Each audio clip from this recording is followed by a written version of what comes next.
Well, hello everyone, and welcome to another episode of Iron Panther Presents. Today we're going to be discussing BMF, season 1, episode 2. I was about to say welcome to another power episode of Iron Panther Presents, but we're moving on to the other black crime drama, BMF, and it was awesome this week. I was extremely impressed with what I saw.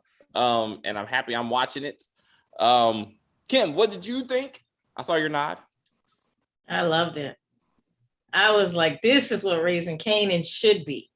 Like, we saw all the niggas, all the corner boys. It was this show is what Raising Kanan should be, honestly.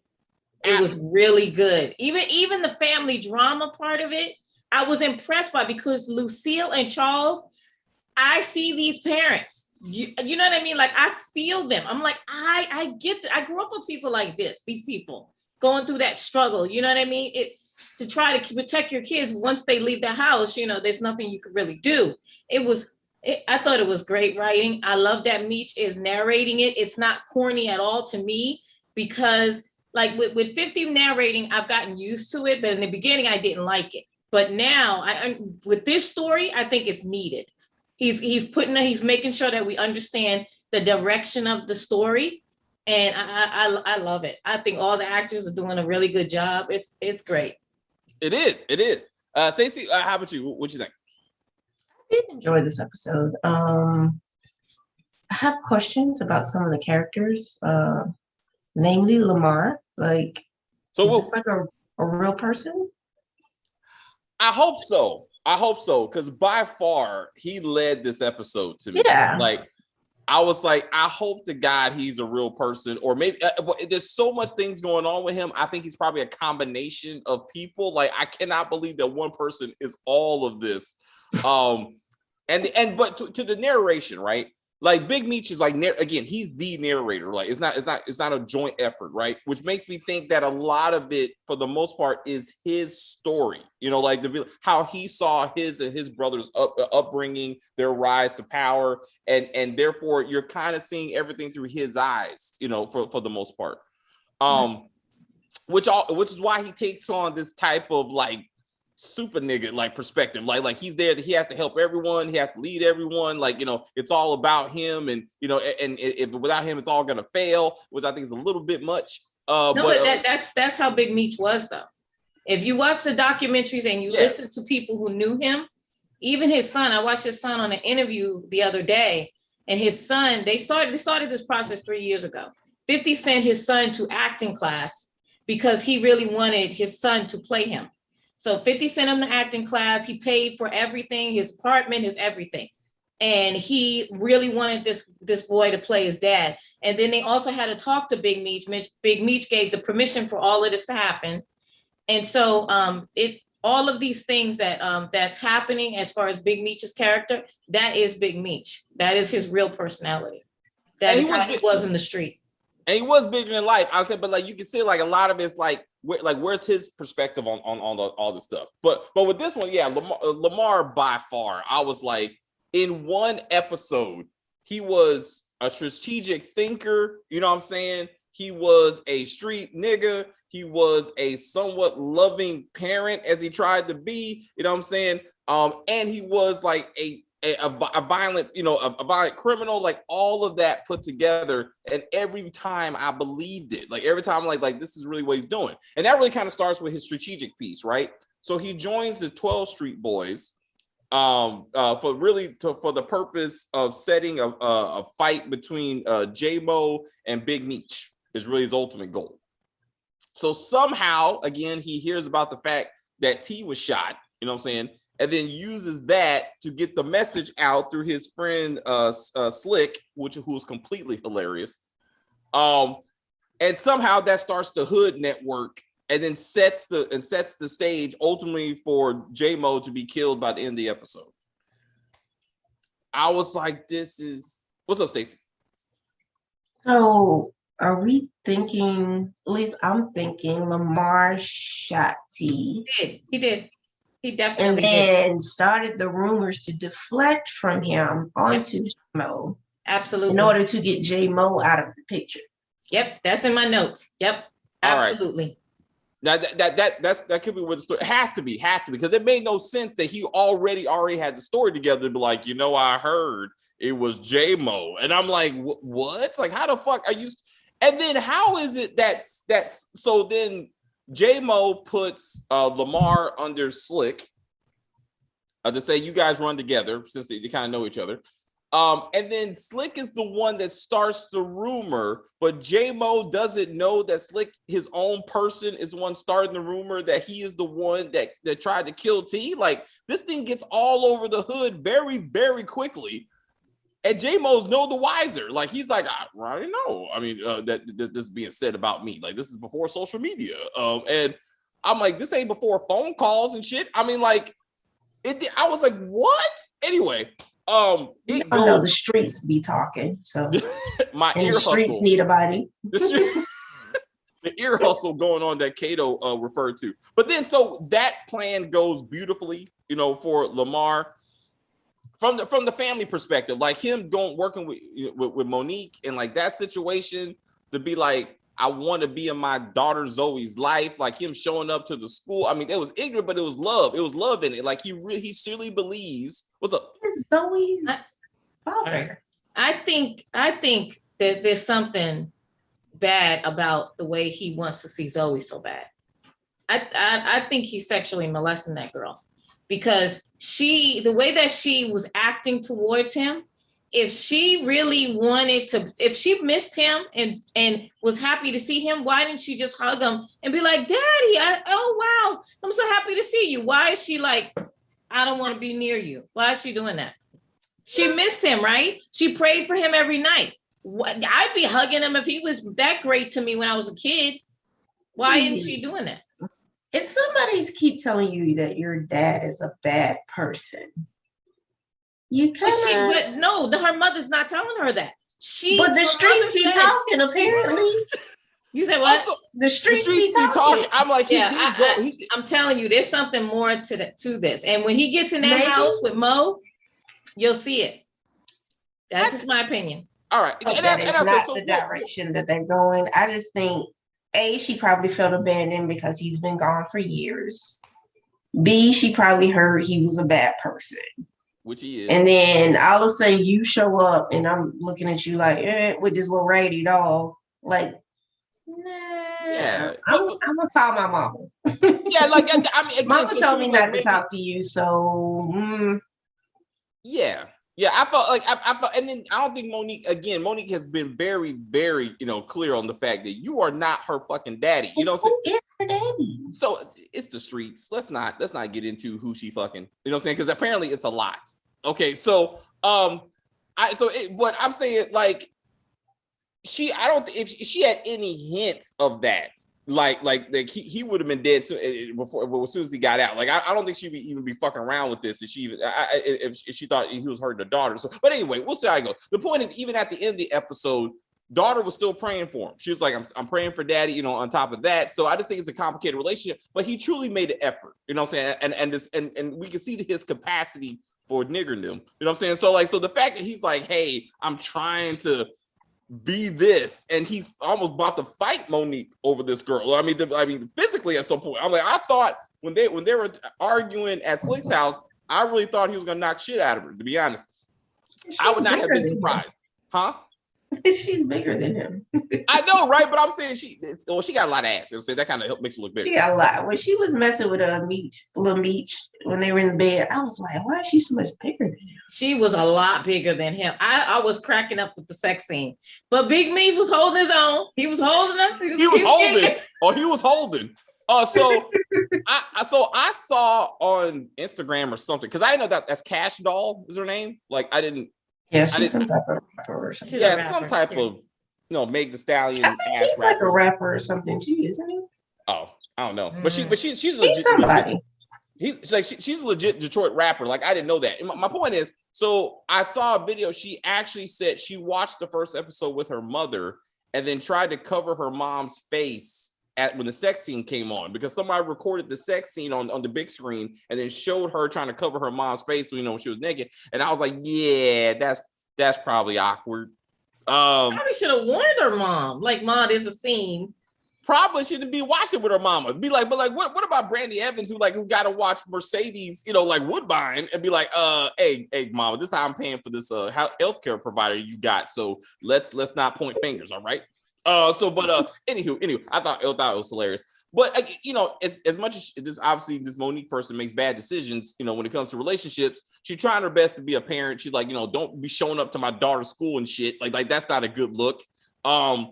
But he's still working through all that. Then again, you see him trying. Then you get to the lover, if you will. So when after the arguments, which I love to see Slick sitting up there eating with his shower cap on, watching the reality show that is unfolding before him. That was, oh my God. I got neighbors, y'all too loud. That was crazy.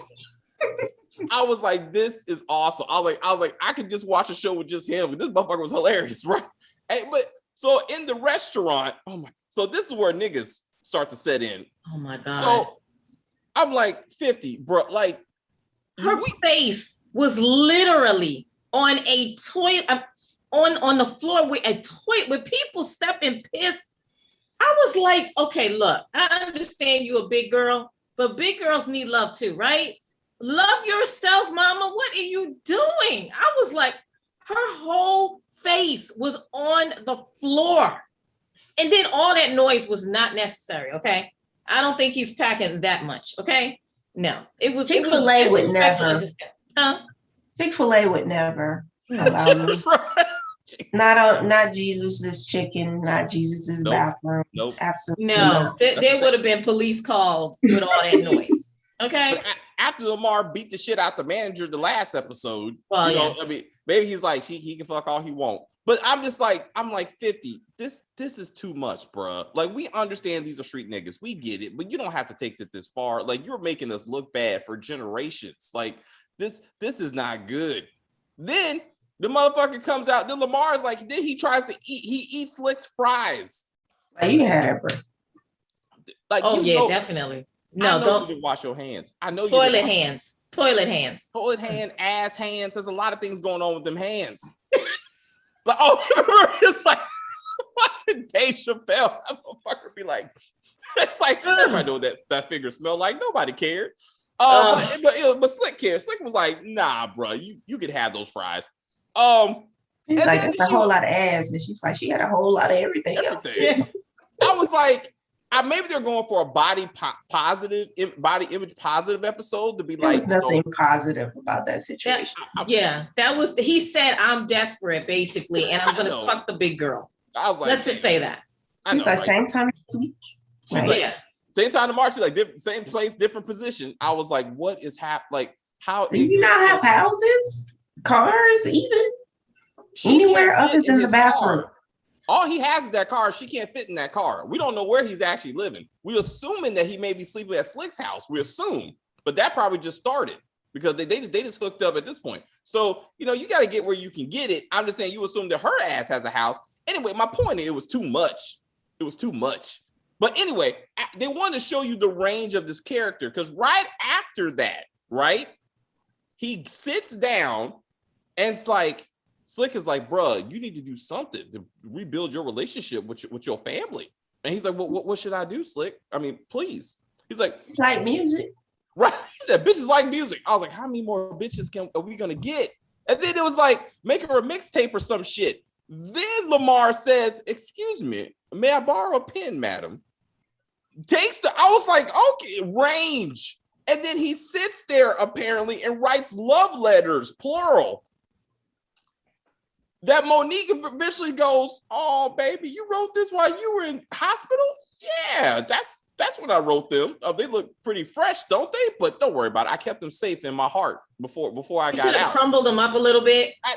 I think he's smart enough to do that, because they look kind of messed up. I think different types of paper, like the white paper, the yellow paper, the ruled, the unruled. Yeah. I was like, he sat there and wrote enough words that she was like, I'm gonna give you a shot. And he's like, Yes. look, I was like, and then she's like, do you want me to feel sorry? He's like, no, baby, I'm just trying to put us back together. Tell me what I can do to see my child. Nigga, this is not your child. She's like, but what? In his heart, that's his daughter. That's his what, daughter. So do it for his daughter, you know? Damn Okay, it, that's wrong. Detroit is not New York.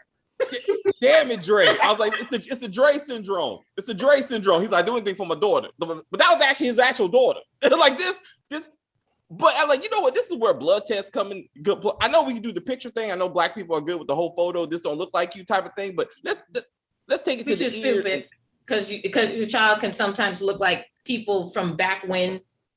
So exactly. Anyway, the range of this character, and then at the end of this episode, he beats the shit out of Flamel. Yes, just whoops this dude and puts him in the trash can. Like, I was like, okay, so what's the plan, bruh? Because I know he disrespected you at the beginning of the episode. I get why you beat his ass, but what do you think? Oh, he don't know J-Mo is dead, I guess, at this point. Because I'm like, because maybe he does somehow, and that's why he thinks if I get rid of Flamel, then I own the organization. But I'm like, you know, he's gonna tell his boss when he gets out of that trash can, right? Alive? He looked alive. I mean, he got his ass. I think he's gonna be in a hospital for sure. He beat him with a paint can. Yeah, so yeah. He definitely was gonna be in a hospital. Yeah, but I think he's alive, and I think he may tell who did this to him. If there's anyone to tell, which there's not. Because I mean, there's other dudes that was about to like flip anyway. Remember when the guy came to talk to him? He was like, "Yeah, Meech." Yeah, remember Big Meech came. So that's interesting. What was Big Meech's plan? Like with that, was he sincere about it? Because ultimately he wanted Flamel's assistance with getting rid of J-Mo in the first place, right? Mm-hmm. So I thought that was cool. The next two characters I thought really stood out was Kato and B Mickey. Mm-hmm. Mm-hmm. He like the Tommy of the show. B like Mickey? he just hot-headed and just want to kill everybody. So and he's stepping to Big Meech, which is not a good idea. I would say as middle and they've been friends for 10 years and they're all teenagers, so they're like brothers. Well, Big Meech clearly favors men over women because clearly, he was like whatever B Mickey said, he was like fine, and Kato, it's the 80s, you know how that goes. It's men. But let's not make this a time issue. But I thought it was kind of interesting. But like with their relationship, they were clearly like, again, the middle management of the 50 boys, right? Because they're the ones out there keeping the crews, on focus, moving the drugs when necessary. Like Big Meech talked to them, and they were and they were holding the company line to be like, look, Big Meech knows what he's doing. Just because he hasn't killed, J-Mo for shooting his brother doesn't mean it's not going to happen. Like even B Mickey shooting J-Mo, really, he was like, I'm doing this for us, right? Like you need to do this because whether he did it or not, the streets believes he did it. And if you don't do it, then we all look weak. Streets and the body. Streets. If he would have said that shit, I think I would have been like, I'm out. I think I would be like, you went. No, somebody should have drove by with the song playing. Just speaking of songs, what touched me so much, right? That's probably not pause. But what touched me was the song Rumors. When I heard Rumors being played, I had to look up when that song came out. That was 1986. That's when the song, I had to look up when that song came out. Because I remember Rumors and I remember Roaches. Look at all these roaches surround me every day. I was like, I sung the shit out of that song. Wow. That shit was hilarious. I was like, what did? I was like, remember? I was like, you gotta be a certain age. No, you gotta be a certain age. Remember that shit. Because I remember I got off the plane from Arkansas and I was singing the Roaches song, and my brothers were like, what the hell are you singing? I was like, look at all these roaches surrounding me. Anyway, I was 8. All right, what you want me to do? I was 17. I was like, that shit it was catchy. They're both catchy. Roaches was actually better though. I actually listened to the Rumor song. I'm gonna say Roaches was better. That's could be just beat me. Either way, they both make fun of Michael Jackson for being gay. Let's just get that out there because they both did that shit. But I digress. But anyway, so hearing that song, I was like, this it was the right setting. I was like, I thought that was on it. Kato once again shows that she's almost the brains of this operation. Even though she ain't getting no respect. She took down the crackhead who attacked her in the crack house that B Mickey did not clear before they started to move in. Mm-hmm. I was like, what's going on with that? She might get high with all that dust in there. That's what I thought. I was like, she wasn't high at all. I didn't think. I was like, that is unrealistic. She had to sniff, and so did B Mickey. He should have sniffed some of that in too. Louisiana boy, James, thank you so much. Lamar is a problem. He will be a bigger problem. We got to see how that. But yeah, you're right. When I saw the snowfall, when I was like, they all high as fuck right now, right? Like how they gonna operate? Only one high is the crackhead who's tied to a chair talking about, can I get some of that though? After you untie me, can I get some of that though? I was like, look at Tyrone. That's good shit. Remember? Yeah, he was like, oh, that's good shit. Sniffing it off the chair. I was like, Tyrone, why are we doing this? What 50? Why are you doing this to us, bruh? It's so bad. He was like, just put it on my face. I'll lick my lips. It's like, that's good. I was like, it was too much. Anyway, Big Meech shows up. He's like, damn it. Do I gotta do everything myself? Blaming the woman. This is your fault, Kate. I was like, this ain't all right. Like both of them were there. Big Mickey should be even more for blame because he's the one that chose the place in the first place, as he tries to brag about before he gets ran over. But Big Mickey, like he told the company line until the end, and he was like, I got to kill J-Mo, and he did what he got to do. And then it was, to me, it was almost like that power moment when Big Meech was like, now clean up this damn shit. Like, this is your body. What's gonna happen? What's going to be the repercussions from this? Because Detective Bryant was like, ruffle his feathers. That's it. Yep. There needs to be consequences to this. Mm-hmm. So, I mean, if the show has any kind of sense, like which it does, I got faith that this is going to go somewhere. It's not going to just be another dead, nigga on the streets. And I'm hoping that it goes somewhere. I like the scenario that Meech put out there, though. Like the reason why he didn't go and just kill J-Mo. He gave an entire scenario of why this is not a good idea. Yes. Which I thought that was getting us inside of his head. I thought that was brilliant. It was also brilliant that it was Terry who said, this could be Lamar.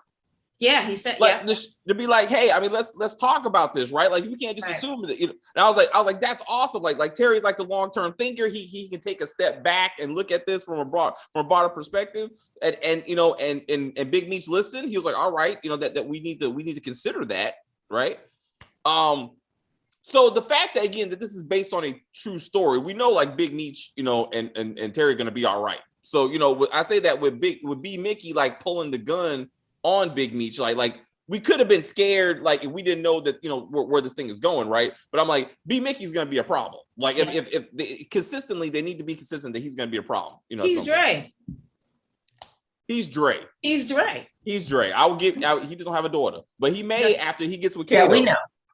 Him and Kato might make a daughter. Because I was like, y'all gonna be fucking. Absolutely. She gave the whole speech. I can't do that. I'm the only girl. I'm gonna lose all my respect. Anywho, but you got some vodka though. Okay. Like, girl, I was like, okay, we're gonna get to the colorism issues later. I wanna address that. Hey, what's happening with the good hair? The straight. No, she said straight hair and good skin. Yeah. There's some other colorism. I mean, like the straight hair maybe, but I thought that was a perm, but whatever. Right. But I don't know. She might be mixed or something. I think that's what she was trying to put out there. Well, that's what he said. Well, he must be mixed with something, and she's like, "Why? Because I got good skin and straight hair." Yeah, probably. Yeah, that's probably why you're mixed. But I just thought she was like this. Hair. That's why it was straight. Like I know, right? That's just naturally straight hair. And then so then and then all of a sudden he started off with, you must have some Indian in you because you don't look or talk like these other dark-skinned dumb nigga women I deal with. He's like, you got some sense. Like he was like, you are better quality. You can't just be black. You know what I'm saying? Like that's what B Mickey was saying. And I'm like, and that's fucked up. But that is exactly what he was saying. You That must is have some the thing. Indian that raises your intelligence, unlike these other black ones. Then colorism. Then you got Lamar saying, I don't like them punk ass light skinned niggas. Then his light skin, huh? You know that the 80s was like the light skinned men era, and all the dark skinned hating. Yes. Drake said the same thing in his own song, and that was recent. Drake was like, I'm light skinned, but I'm still a dark nigga. Also, it's funny that Slick responds with, I haven't been soft since I came out my mom's pussy. I'm like, I'm not even sure why we got to go through that. But I'm like, there's a lot of colorism going on with this shit. I was like, looking at the problems in the quote black community. There was colorism in the 80s, 90s, and there's still colorism. It's not going to go away. It's not. That's something about it's us. Just life. Yeah. Also, and then for the record, many other races have this problem. This is not a black problem. Absolutely. Absolutely. White people don't have these problems, but brown, they do. Redheads, people, a lot of white people do not like redheads. They don't like Irish people. They don't like Italians. They have their own, especially darker Italians and lighter Italians don't like each other either. Like if you have olive skin and you're Italian, they shun you for that. Not like the Asians. Asians are serious about that shit. But I see your point. I was like, but the browner people, like we got coconuts, you know what I'm saying? We got Oreos, like we got names for all this shit. Like bananas. I think somebody a banana, some stupid shit. I think that was in Crazy Rich Asians. Like we got all kinds of names. When you be like, you may be brown on the outside, but white on the that's a different type of problem. Anyway, we got colorism problems. That was brought up in this episode. This niggerdom was brought up in a lot of time in this episode. I was like, niggas. Anyway, so I was like, with that all being said, Big Meech. So Big Meech is again, protector, operator, like he's like, that's what he's doing. Brother gets shot, he's talking to his middle management. Hey guys, we got to move the drugs from point A to point B. We got to keep the business out there. Business. Brother, I'm protecting Terry, who's in jail. Who's shot. I need to make sure I got to avenge him. So I'm out there pistol whipping Kwame and shit and stealing his chain. How about him running up in the hospital with an Uzi? Like, what are we doing? Niggas. That was bananas. I was like, wait, what happened? Like, did this really happen? I have to look it up. Because I'm like. So when the description of every episode being some of this shit may have actually happened, I'm like, this could not have happened, or he would have been shot, okay, or arrested, if not both somehow. Like, that was niggas. I was like, I didn't know which was the bigger nigga moment. Him with the Uzi or Lamar fucking the fat girl. It was one of the, I'm not sure, they were neck and neck. Really? Oh, yeah. Both of them are ignorant as fuck. But I mean, So I would say the Uzi probably gets the top spot. Because that scared white people. Like he went from like room to room, like scaring white people with this fucking Uzi. And I didn't get it either. Like, why would you come to the hospital with the gun? Keep the gun in the car. Go frantic looking for your brother in the hospital. Who are you gonna shoot in the hospital? Like, niggas. Ain't no sense to me. I was waiting for him to get the Uzi when he finds out that Terry has to go back to surgery, and he points a gun at the doctor to be like, if he gives the speech that if my brother is not seeing 2020 when he gets out of that shit, somebody's dying today. Instead of Charles, okay. Instead of Charles, like I thought he was gonna get. I'm like, this is the most ignorant shit. But I was like, wait a minute, Lamar beat up a restaurant owner because he couldn't get the burger he liked. I was like, damn it. Niggas. I was like, which one is worse? So basically, every episode we will choose the nigga moment of the week. That's what we're gonna do. Because apparently every episode is gonna have that nigga moment. That's guaranteed. Okay, anyway. Niggas. So let's talk about being a brother. So Nicole, for some reason, was not like her daddy yelling at her and shit. I'm like, what is happening? Like, this poor little girl is like, I gotta go to the bad part of town just so people to look at me. So apparently she went to the 12 boys, street boys part of town. Course. So Eros. Course. E-course. But it don't matter. Whatever. The point is, this little girl's like, I gotta get attention. So then she is Gail. Remember Gail used to sneak to the hood and then she would try to jump out the limousine on the old right. One? Oh, that's right. And she tried to jump out the car this episode. Mm-hmm. Think about it. Somebody's watching Tyler Perry, damn it. Don't do that. Don't do that. So again, did that really happen? Like, I don't like what parts of this show actually happened? But like that was wild. But again, Big Meech, he's the savior, right? He comes in, sister, I love you. Here's a wad of money. Don't tell mom and dad. She really wanted to go on a field trip. Right. I She really was upset. Yeah, I think her whole focus was like, I just want to go on this goddamn field trip. And I'm like, okay, she could have asked Big Meech or Terry for the money months ago. And been done with it. I'm like, why is this this was a little melodramatic in my opinion. That I kind of was like, I could take or leave this little session here. Let's, you know what I'm saying? Let's just move on past this. Yeah. They should have developed to show Big Meech as like the big brother. That's what I'm saying. Yeah. And I'm like, they should have developed this, right? Like this is if I may, this is Yaz, like season 2, season 3, where she like nobody gives a fuck about me. You know what I'm saying? Like I gotta do some stuff. Yeah, I'm just gonna gnaw on this dolphin and kill myself because nobody cares about until me. Somebody cares. And they're like, oh shit, I'm sorry that we didn't pay attention to you. Now I'm out there on the streets, saying Instagram. You know what I'm saying? Like that, then that I can see that, but this is too soon for this. Because like, who's this girl and why? But why anyway, do we care? Why do we care? But I'm saying, but like again, Big Meech had to be the hero, huh? I think she went to jail too. I think the whole family went to jail. I think, didn't they? I don't know. I don't know about the mom and dad or the sister. The dad went to jail. I saw a documentary. He went to jail for something like laundering or something. Oh, really? He got like 5 years or something. Oh, I need to see that documentary. So it I think it's on YouTube, I believe. Okay. It truly became a family business. Oh, and I'll tell you later, Stacey. But I saw the one with Malcolm X and on Netflix with Muhammad Ali. That was fantastic. Muhammad Ali regretted everything he did to Malcolm X. It was so good. Anyway, I'm so sorry, David. It was really good. You should really watch it. Not to review it, just to watch it. It was very, very good. We can discuss that when Godfather of Harlem comes back, and we can put it in context with that. Like that would be good. But BMF, please. So after Meech is out there like trying to handle his family, handle his business. Again, Charlie and Lucille, like their parenting was all over the place in this episode. Lucille starts off trying to beat the shit out of Big Meech for getting Terry into this shit because Terry has no mind of his own. He just follows his brother. He's the little brother. Fast forward to when he comes, Big Meech comes back to the hospital, and Charlie's mad that he wasn't there, and then she's like, "It's okay, baby. At least he's here now."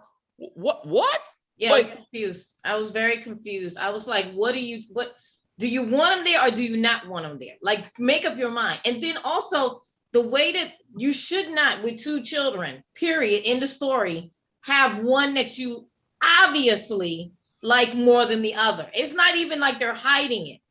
What is wrong with it? Like, I understand that Terry maybe has more potential because he's smarter. I get that. The good kid. He's the good kid. Right. Terry, and I understand that. He has the potential. He does. But at the same time, you have to nurture the other one. The one that's struggling behind, it's too obvious that these parents are wrapping everything into Terry. Big Meech deserves someone that scene when he was in the chapel with his mother, and she said to him he couldn't come back home or whatever, and then he sat there and said, "Could you pray for me?" That was him reaching out, because he's like, you're praying basically for Terry, like you don't even care about me. And that, as a parent, and don't get me wrong, parenting is very, very hard. It's very hard, but I understand their struggle. That is a struggle, but it was so obvious that you have this you see Terry this way and you see Meech this way, and that's not fair, and that's hard to grow up with. So I think, but again, we're entering the situation after they've tried with Meech. Like they're like, Meech dropped out of, Charles was like, he dropped out of school. But you never stop trying with your kids. I don't think they stopped trying. I think they got to the point where they were like, okay, we're gonna keep them around, even though they said they were gonna put them out. I don't think they really put them out. Yeah. They had to put them out again. So, but when it gets to the point where you're like spoiling the other kids in the house, it's kind of like, okay, you gotta go. That's what, even Charles said. It's like we gotta choose. We got two other kids that we may have an opportunity to save. We cannot have, because again they think it's all him. So I would say it's the other way around. That like I said they villainize Mitch to the point that anything that goes wrong with the family is his fault, right? But he's also doing that Jesus Savior complex where he's like, I'm not telling them that Nicole was out there, in the 12th Street Boys land. Right. I'm not he telling took them. the rap for Terry's gun. That wasn't him. That was Terry. You know what I'm saying? So he's almost like he's falling on that cross himself to be like, if this is what I got to do to protect my family, so be it. But yeah, I think Charles was right with Lucille to be like, girl, like he almost blamed her for it, really, to be like, I would have kicked him out a long time ago, but you still trying to be the mama. You know what I'm saying? And our kids are suffering, we could suffer. So so it's a struggle. Like it's a struggle, but you get to that point where it's like, nah, we gotta cut our losses with this one. Because now again they're blaming him for Terry getting shot when it's like, again, it was a carjacking. Even Detective Bryant was like, unless you tell me something otherwise, this ain't the business, right? You know what I'm saying? So like, it was a carjacking, they would have took the car. Also, good points.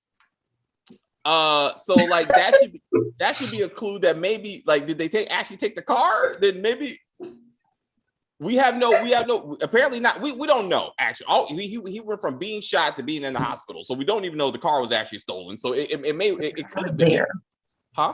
The car was there. Remember, he tumbled out the car and the guy scurried off, and then the baby mama came out crying. Oh, that's right. Yeah, you're right. Okay, so that was just he's got shot. All right, so that nigga just got shot. So that was not an assassination. That's what I'm saying. So is Big Meech a good guy or a bad guy? He's a guy. Like I like the episode. Like he's just a dude. Like he's trying to take care of the family. His choices are his own. He suffers the consequences, but he's not like the villain. You know what I'm saying? Like he's just like it gets good and bad in everybody, and he's trying to do the best what he does with his situation. Now Lamar, again, like he got lots of shit going on, but even with him, there's balance, right? There's balance. All these characters have balance. And I like that. Lamar is crazy, and he's a bad guy. He used to be like the head drug dealer 2 years ago, and he's trying to get his position back. How else are black men gonna make money in the hood? He was providing employment for the neighborhood kids. Oh, okay, and that makes mentorship, entrepreneurship. So thank you. Sales experience. So none of these guys are good guys. They're all bad. So let's go with that segue and let's talk about Terry. Terry, who has a bullet in his head right now. The makeup was fantastic. Yeah. But the bullet was right. I was like, oh my God. They need the makeup artist on Raising Kanan. Yes. Absolutely. Go ahead and just transfer him or her. The more we watch, whoever needs to be fired. Like whoever's on book 3 needs to be fired. That special effects person needs to be fired, never hired again, because the fucking Lulu looks like shit. Like I was like, this shows you what STARZ can do, because Chris is always like shitting on STARZ as a channel. This shows you what STARZ can do, what 50 can do with the right people. Like I believe that man got shot, but like he's sitting up there talking to his baby mama with a bullet in his head, talking this bullshit like, I deal drugs and I'm good at it. And I'm happy. She says, motherfucker, you got a bullet in your head. What are you talking about? He's already institutionalized. Like he's a teenager and he's always like, this is all I can do. I can't do nothing else. How am I supposed to provide for my family? Get an education, do something with your life. Stop taking bullets to the face. And he's smart. He can do something with himself. They're driving Benzes. Yeah. You're at the Benz level, which means you got enough money to get an apartment so you don't have to live with your mama, okay, for one. And you can actually probably go to a real school, pay for actual education. Like you're not selling crack to put food in your mouth. Like you are balling out, okay, at your hood level. These are luxury cars and mink jackets. It was way more expensive back then too. Like I don't want to share milk anymore, so I understand. So I'm like, they had to share, and then now you share it. So I'm like, this is hood mentality. But I'm like, but she's still staying with this dude to be like, I hope you're right. I'm like, girl, maybe. Got a baby. Where's she gonna go? Like, find another baby daddy that got his shit together. Like, yes, do something. But I'm like, you see where they live. What else she gonna do? Go with Lamar? Like, She's going to end up being Monique, and that's not what you want to be.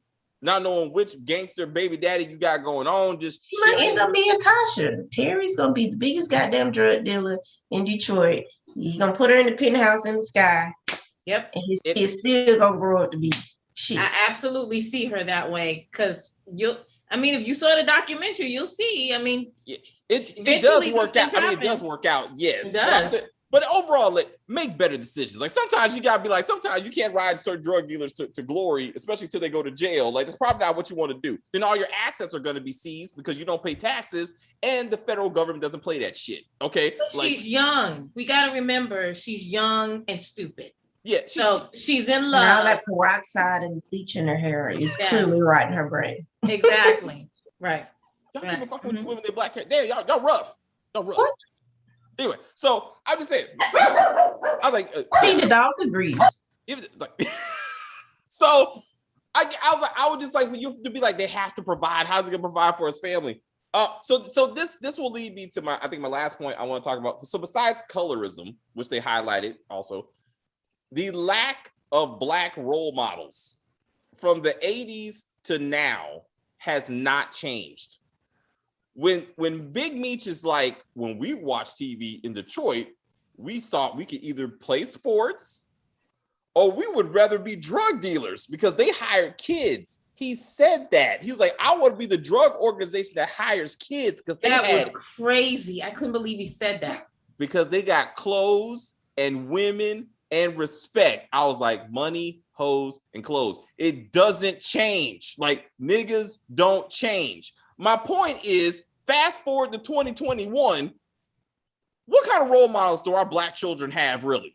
Sports figures and hip-hop stars who either were criminals or pretending to be criminals. And I'm like, I mean, there's a few Obamas out there, you know what I'm saying? There's a Kamala Harris, you know what I'm saying? But for the most part, when we see our children, they emulate sports figures and or music people. It hasn't gotten better. Like, it hasn't gotten better. And I'm like, fuck. I'm like, it's and I wouldn't have said Bill Cosby. We would have had more. Also, but yes, but no Rufian, and R. Kelly and everything. About what I'm saying is, and Michael Jackson. It's not looking good. It's not looking good for black men and role models. You know what I'm saying? Like, it's like, and like, it hasn't gotten better. And so I was like, they highlighted that thing, and I was like, I really took it to heart. I was like, you know what? You're right. But y'all chose to be drug dealers. Fuck it. Y'all said, I'm turning the channel. I can't play sports, but I can sell crack. And that's what I want to do. And they were young when they was watching it. I mean, young, impressionable. That was sad. crazy. They were sharing milk at the time, though. They're like, I bet those motherfuckers ain't sharing milk. They're like, but Isaiah Thomas ain't sharing milk either. I was like, damn.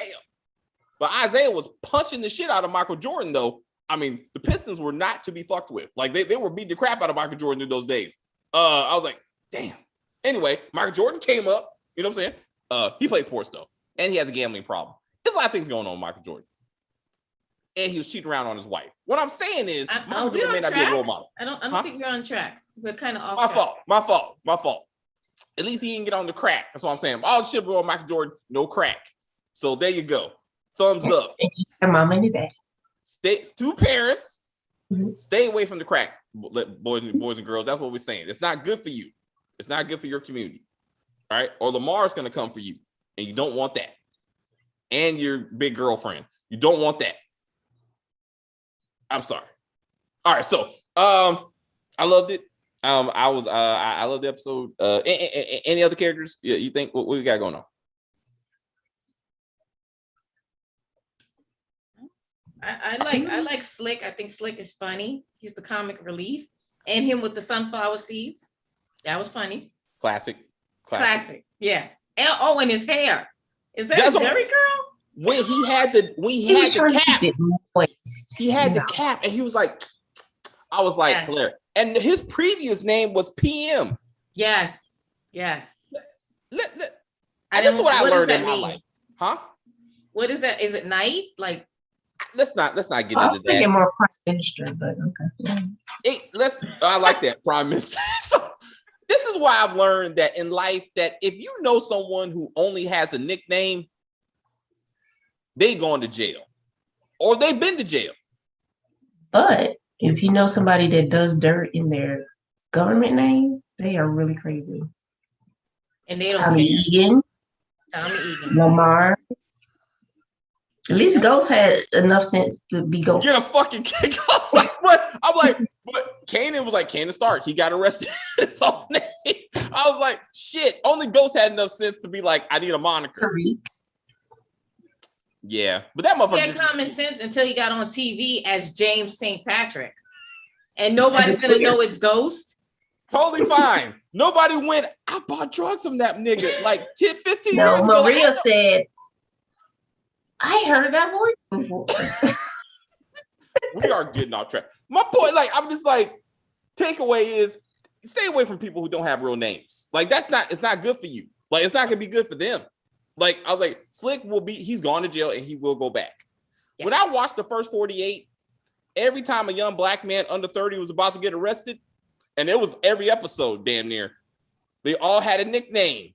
And all they had to do was type in the nickname and nigga popped up, nigga went to jail. Yeah. Niggas. I mean, it never failed.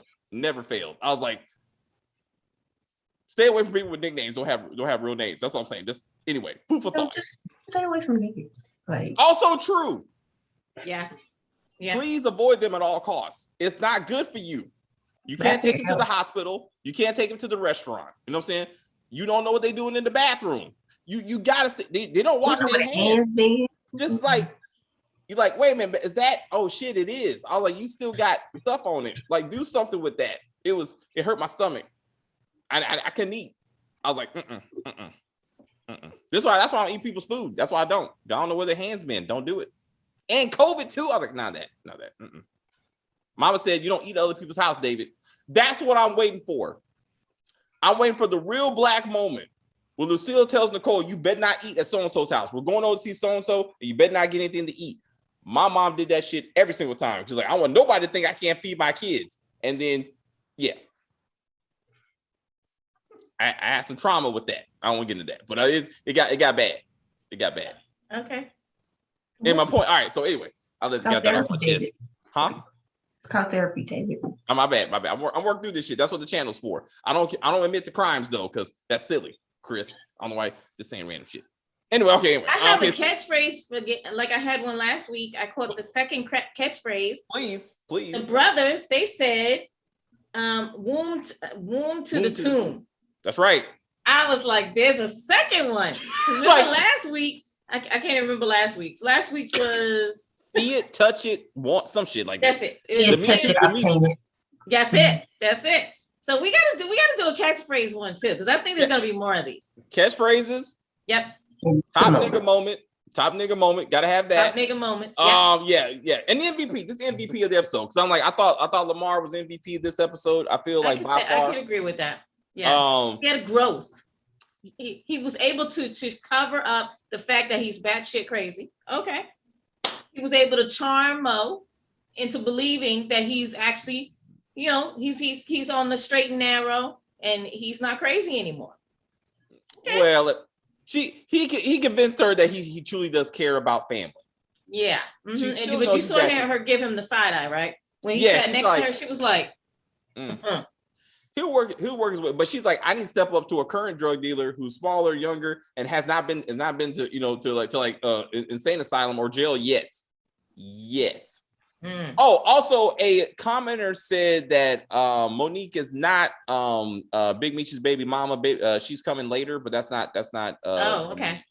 But he did have a kid, right? No, he does. But that's not her. No, it's. I thought it was her, but he does have one, and she's just not introduced yet for some reason. Okay. So we gotta wait for that. So I thought that was cool. Anything else? Stacey, anything else for this episode? No. I cannot wait till next week. Kim, anything? No, I'm good. I can't wait to see what's gonna happen. I'm excited. The show is amazing. Again, I agree with Kim. I said that last week. I keep on saying this is what I thought Power Book 3 was supposed to be. This shows that 50 Cent can give us what we want. He just didn't do it. And Tasha Smith again is directing this, and she's an executive producer on this. So maybe she's the same one that did. She's doing Raising Kanan too. Oh, she's directing. All right, so never mind. So I was gonna say the Sasha guy is what probably ruined it. There you go. You said what? It's the white man that ruined it. Yeah. Yeah, he's writing, and he's an executive producer too. But Tasha is the director, so she's got to do whatever he writes. Yeah. But then on this one, she's an executive producer and a director, so she has more say so on writing and she has more say so on everything. Then maybe she could save Raising Kanan season 2. Maybe she can get it back on track. If she's an executive producer, she could. I hope so. I mean, they need to do something. They need to promote her or something. Like Courtney Kemp needs to get that black woman magic together and raise her up. Maybe she was doing some kind of affirmative action and put a black white man in charge so she wouldn't look racist. Maybe she was like, we got to have balance in this series. I don't know. I think that probably was Courtney who put that Sasha, maybe. That's what I'm saying. Maybe she was like, hey, like she was like, you know what? I can't have Star single. I don't hire white people. So I was like, look, put a white man in charge. See, there you go. Affirmative action go both ways. Anyway, all right, guys. Thank you guys very much for watching. We love you, appreciate you. If you're new to the channel, please subscribe to this channel. You can like on the video, and comment on the video, share the video. Perp Minded, thank you for coming. Louisiana Boy James, thank you for coming. We appreciate that for your comments. Again, we will see you next week for this show and all the other stuff coming in October. There's a lot of shit coming in October. So we'll have seeing a lot more of us. Thank you, ladies. I think at this point, I guess I will see you next weekend. I don't think anything else is coming out there. Stacey, anything coming during the week we're doing? I don't think so. All right, then. Do you two have a great week? I will text you about the great stuff. Tell the dogs to say hello. And we will say goodbye to yesterday. Anyway, listen to all these rumors.